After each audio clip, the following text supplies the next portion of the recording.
உயிரே உறவே தமிழே வணக்கம். ரொம்ப சந்தோஷமா சிகாகோவில் இருந்து உங்களோட பேசிட்டு இருக்கேன்.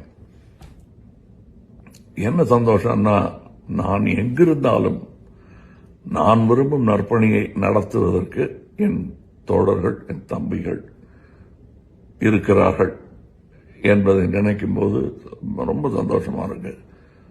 நான் இங்க வேற வேலையை வந்தாலும் நற்பணி தன் வேலை என்பதை மறக்காமல் ஞாபகம் வைத்துக் கொண்டு செயல்படும் நற்பணி மன்றத்தாருக்கு எங்கிருந்தாலும் நற்பணி செய்வோம் என்று எப்படி நார்த் அமெரிக்கன் நற்பணி மன்றத்தார் இங்க வந்தாங்களோ, இயக்கத்தார் இங்க வந்தாங்களோ,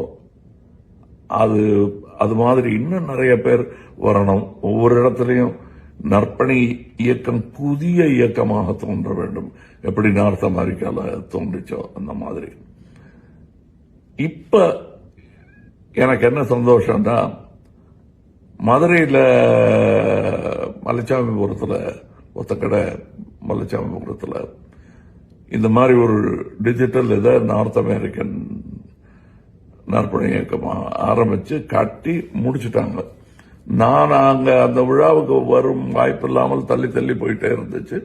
அப்புறம் நான் கூட்டணிக்காக பிரச்சாரத்திற்கு வந்திருந்த பொழுது நம்மிடம் நாம் போய் பார்க்க வேண்டும். அதை பார்த்த போது பெருமையா இருந்துச்சு, இன்னும் கவலையா இருந்துச்சு.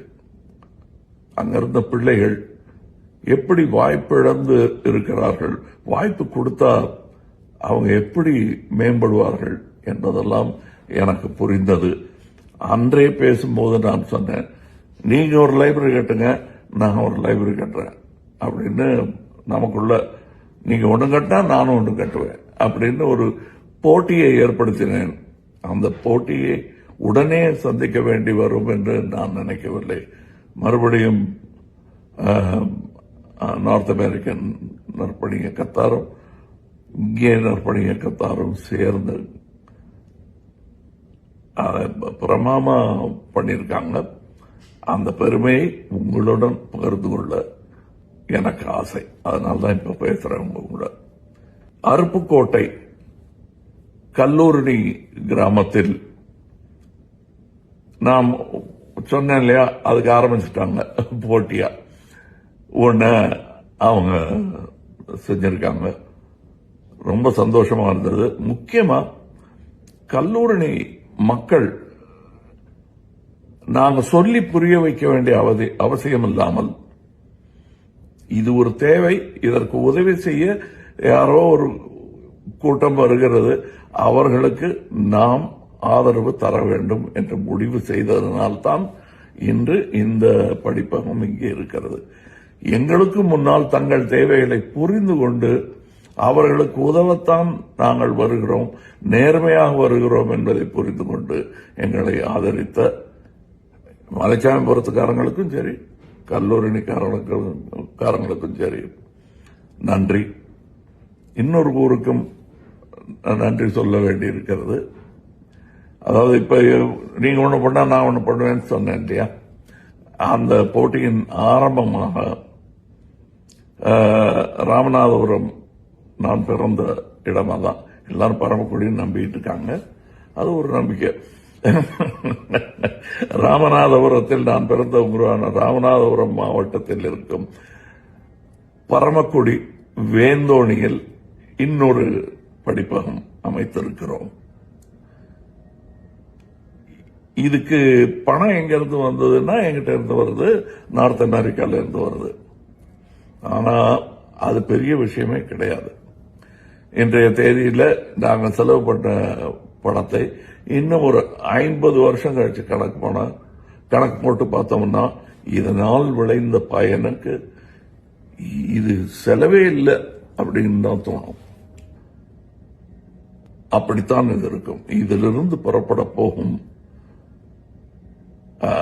அறிவாளிகள், அறிஞர்கள், படிப்பாளிகள் எத்தனை பேர் இருப்பாங்கன்னு சொல்ல முடியாது.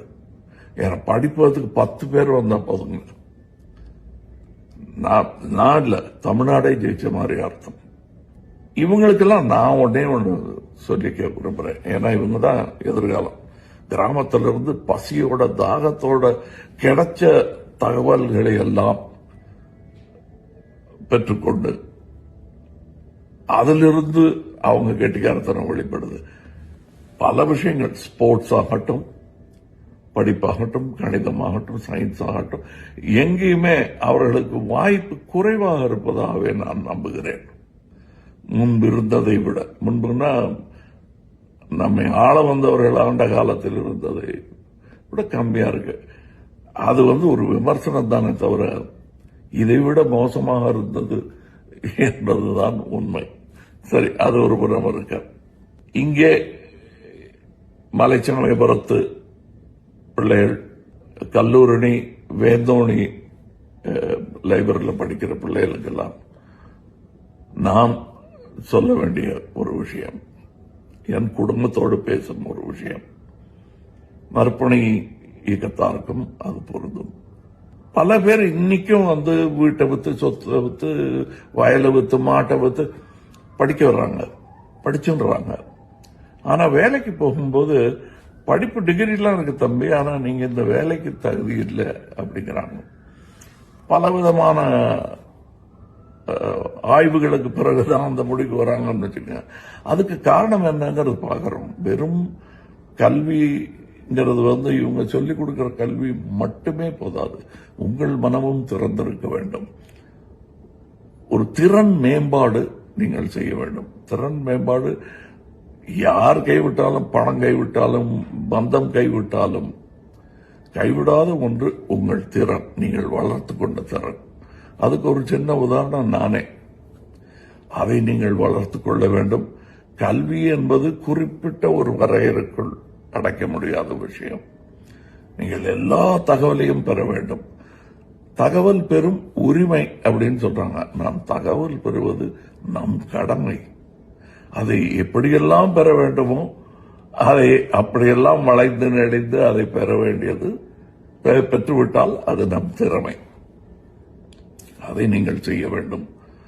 அந்த தகவல் தொடர்பு அதிகரிக்க வேண்டும். உங்கள் கண்ணில் உள்ள பாப்பா விரிய வேண்டும். ஜன்னல்கள் எல்லாம் துறக்க வேண்டும். நீங்கள் இந்த உலகத்தில் உள்ள திறமைகளை எல்லாம் கண்டு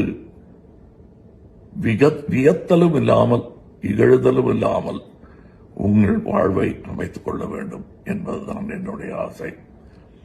இதை பிரமாதமா நடத்தி இன்னைக்கு நான் ஒரு பெரிய லெக்சர் கொடுக்கிற அளவுக்கு என்ன சந்தோஷப்படுத்தியிருக்கிற நார்த் அமெரிக்கன் இயக்கத்தாருக்கும், தமிழகத்தில் எம்என்எம் தோழர்கள், தொண்டர்கள், இந்த நற்பணி தனி, எம்என்எம் தனின்னு நினைக்கிறவங்களுக்கு இன்னொரு முறை தனியா வீடியோ பண்ணணும். இந்த வீடியோ வேணாம்.